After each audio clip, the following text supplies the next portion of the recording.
Imagine this. Two people walk into the same room. One walks out with all the opportunities, the deals, and the influence. The other walks out unnoticed. What separates them?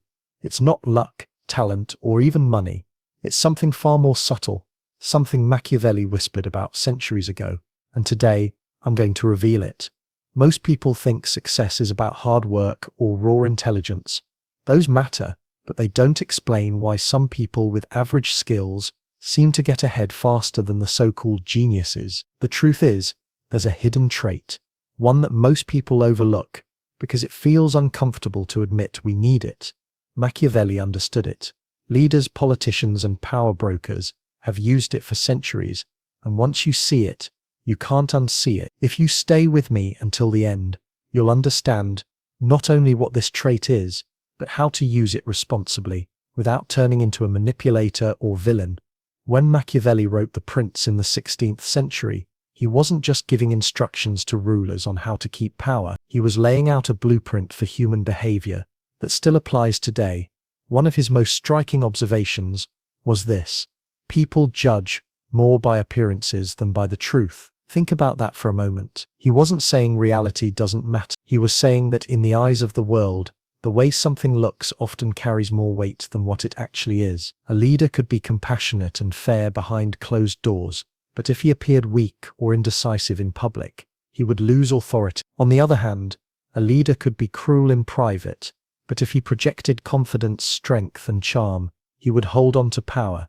This insight may sound cynical, but look around. The principle hasn't changed. In fact, it has only grown stronger in an age where perception can be crafted in seconds with a post, a headline, or a soundbite. Machiavelli noticed that people rarely have the time, or even the interest, to dig deep into someone's true character. They don't see the full reality, they see what is presented to them, and most of the time, they accept that presentation as truth. Here's the uncomfortable part. Many of us resist this idea because it clashes with what we're taught. We want to believe that hard work, talent, and authenticity speak for themselves. We want to think that if we simply focus on being good, the world will eventually recognize it. But Machiavelli reminds us that recognition is rarely automatic. The story people believe about you can be more powerful than the facts about you. That doesn't mean the facts don't matter.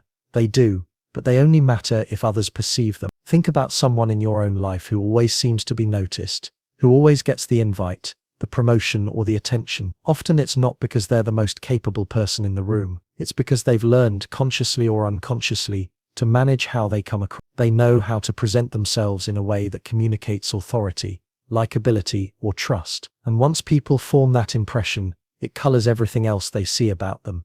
Machiavelli wasn't celebrating deceit. He was describing reality. He saw that power belonged not necessarily to the strongest or the smartest, but to the one who mastered the art of perception. That's the hidden thread running through history.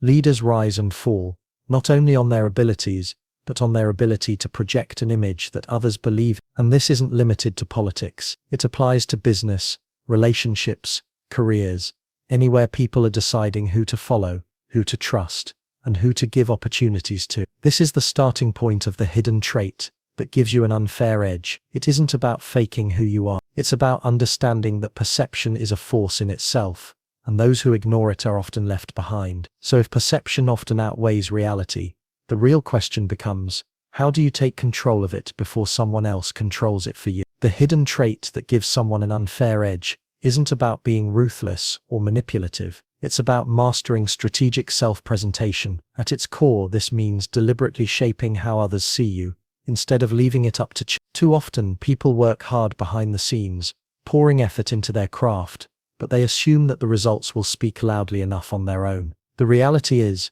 results whisper unless you frame them, and framing is exactly what strategic self-presentation does. It takes your strength, your values, and even your ambitions, and places them in the right light, so others can't help but notice. Think about the last time you met someone new. Within seconds, your mind formed a picture of who they were. Maybe it was based on their tone of voice, the way they shook your hand, or how confidently they carried themselves. Before they ever shared their skills, you already had a sense of whether you trusted them, whether they seemed competent, and whether you wanted to listen further. That first impression isn't superficial. It's a filter through which every other detail passes. Strategic self-presentation is about making sure that filter works in your favor.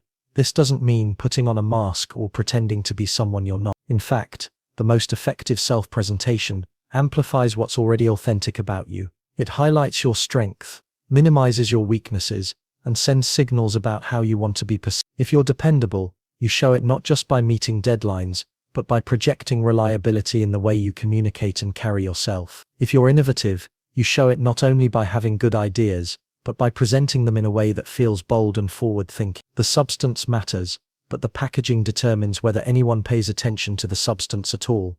We can see this play out in countless arenas. An entrepreneur pitching investors has to present not only a solid business plan, but also themselves as someone credible, confident, and capable of leading that plan to success. A leader addressing a team has to project assurance, even in moments of uncertainty, because if they don't, morale collapses before facts can even be explained. A candidate in a job interview might have all the qualifications, but if they fail to present themselves as someone adaptable and likable, those qualifications can fade into the background.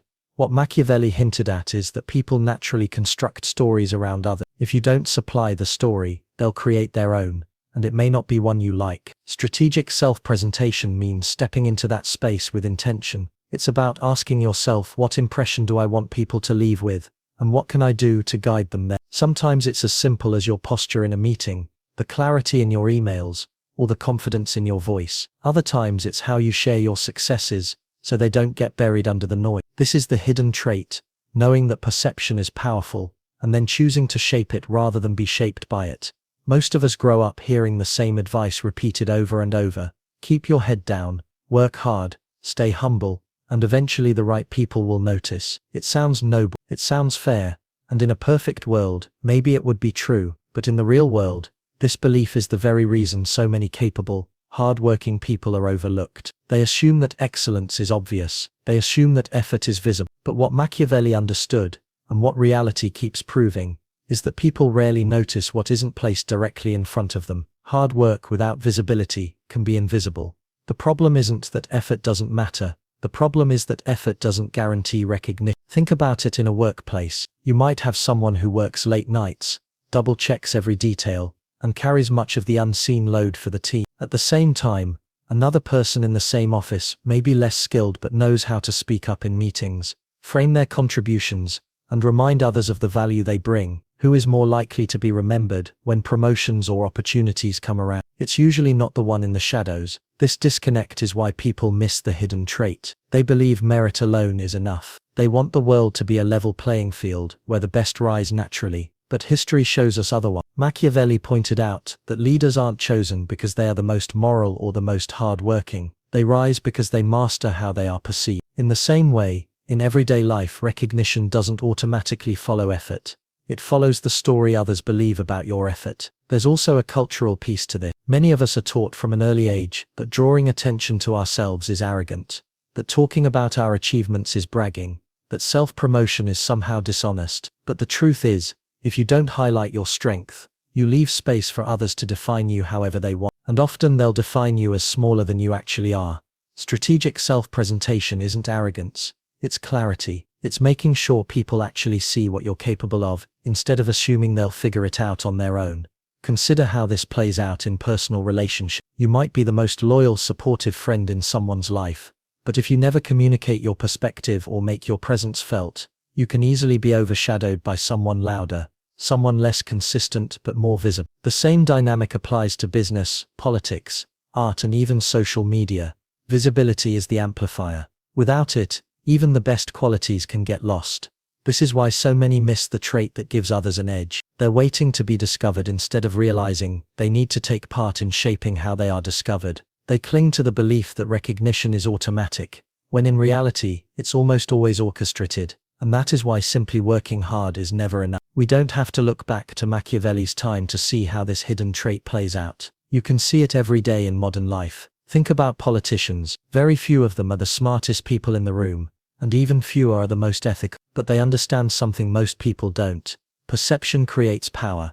A politician who delivers a speech with confidence, shakes hands with conviction, and crafts a narrative of strength, can win over millions, even if their actual track record is shaky. Voters don't have the time or energy to fact-check every detail, so they lean on the impression that's been presented to them. That impression, not the full truth, guides their trust.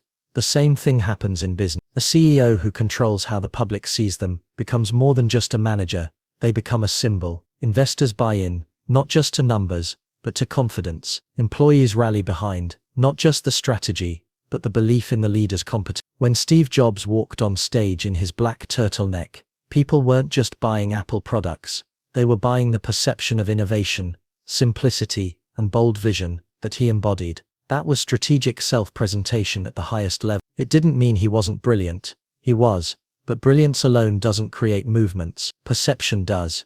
Even outside of leadership, you can see this principle at work in everyday careers. Picture two professionals with equal talent. One stays quiet, waiting for their boss to notice the hours of work they put in. The other makes sure to frame their accomplishments in ways that are visible, mentioning progress in meetings, sharing results clearly, building a reputation as reliable and effective. Over time, which one gets promoted faster? It's almost always the second. Not necessarily because they're better, but because they've learned to control how their contributions are perceived. Social media makes this even clearer. Influencers build entire careers, not on being the most skilled in their field, but on presenting themselves as the most relatable, the most trustworthy, or the most aspirational. Millions of people follow them, buy from them, and trust them, not because they've verified expertise, but because the perception of expertise has been carefully crafted. The digital age has amplified Machiavelli's insight to a level he couldn't have imagined. The image often outweighs the truth, and those who know how to manage their image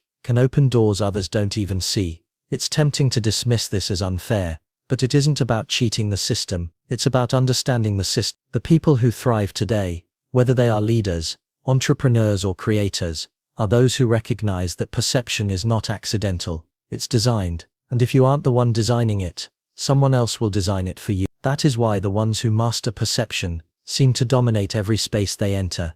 The moment people hear about Machiavelli, they often flinch. His name is practically a synonym for manipulation, cunning, even cruelty. And it's true, his writings can sound cold, calculating, even ruthless. So when we talk about the hidden trait he revealed, it's natural to wonder, isn't this just another word for deception? Isn't this a slippery slope toward faking, lying and becoming someone you're not? That's the ethical dilemma at the heart of this discussion. On one hand, perception is powerful. We've seen how it shapes careers, leadership and influence. On the other hand, using perception without integrity can quickly turn into exploitation. If you present yourself as something you're not, if you craft an image that doesn't line up with reality, you might win in the short term, but eventually the truth catches up. History is full of leaders, celebrities, and entrepreneurs who built empires on appearances only to see them collapse when the illusion broke. The ethical danger is real. Lean too far into perception, without substance, and you're left hollow. But here's the strategic self-presentation doesn't have to mean deception.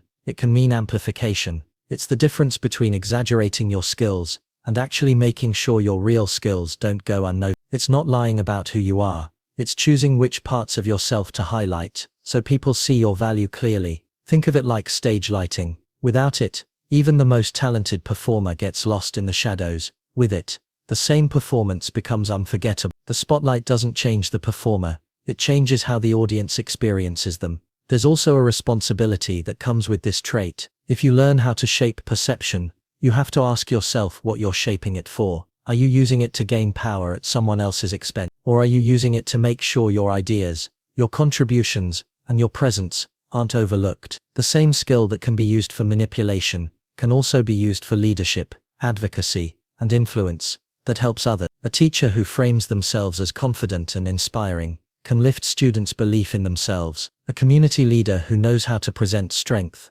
can rally people in difficult times. The skill is the same, the intention is what makes the difference. And here's the irony. People who refuse to engage in perception often think they're being more authentic, but in reality they're allowing others to define their story. They're not avoiding the game, they're just losing. The ethical way to approach this hidden trait is not to reject it, but to use it consciously, with honesty and purpose. You don't have to manipulate to influence, you just have to make sure the truth about you isn't drowned out by louder, less honest voices. That's why this trait is not about turning into a villain, it's about ensuring the best parts of you actually have the chance to be seen. So if this hidden trait is really about strategic self-presentation, the natural question is how to actually practice it, without feeling fake or losing yourself in the process. The good news is, It's not about pretending to be someone you're not. It's about choosing how to bring out the parts of yourself that matter most in the right moments. It's less about performance and more about intentionality. The first and most practical step is to pay attention to first impression. Whether we like it or not,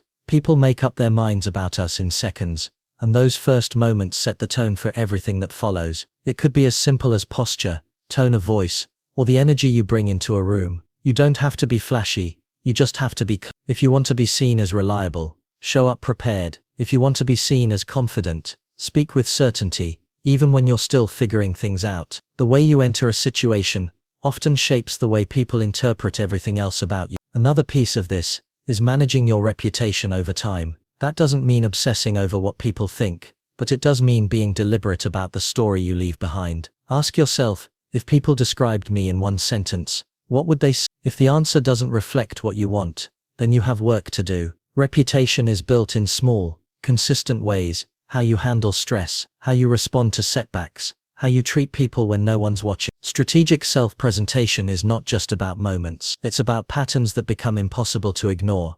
There's also power in knowing when to speak and when to stay quiet. Not every thought needs to be voiced, and not every action needs to be displayed. Sometimes restraint creates more authority than constant noise. People who present themselves effectively understand timing. They know when to step forward and showcase their strength, and they know when silence itself communicates confidence. This balance is what keeps self-presentation from crossing into arrogance. And then there's the simple but uncomfortable truth. You have to share your wins, not in a boastful way, but in a way that frames your contribution so others can recognize them. If you finish a project, highlight the results. If you solve a problem, explain the impact. Too many people downplay their successes and then wonder why they go unnoticed. Self-presentation isn't about exaggeration. It's about making sure the story of your effort isn't left untold. The beauty of this trait is that it doesn't require you to change who you are. It just requires you to stop leaving perception to chance. By controlling first impressions, managing reputation, choosing moments wisely, and sharing your value clearly, you make sure people see the real strengths you bring to the table. And that's how you practice this hidden trait without ever losing yourself. Now that you know the secret, the choice is yours. You can keep waiting to be noticed, or you can start shaping how the world sees you. Don't let others write your story for you. Step up, own your presence, and use perception as the tool it has always been. Start today, and watch how doors begin to open that once felt invisible.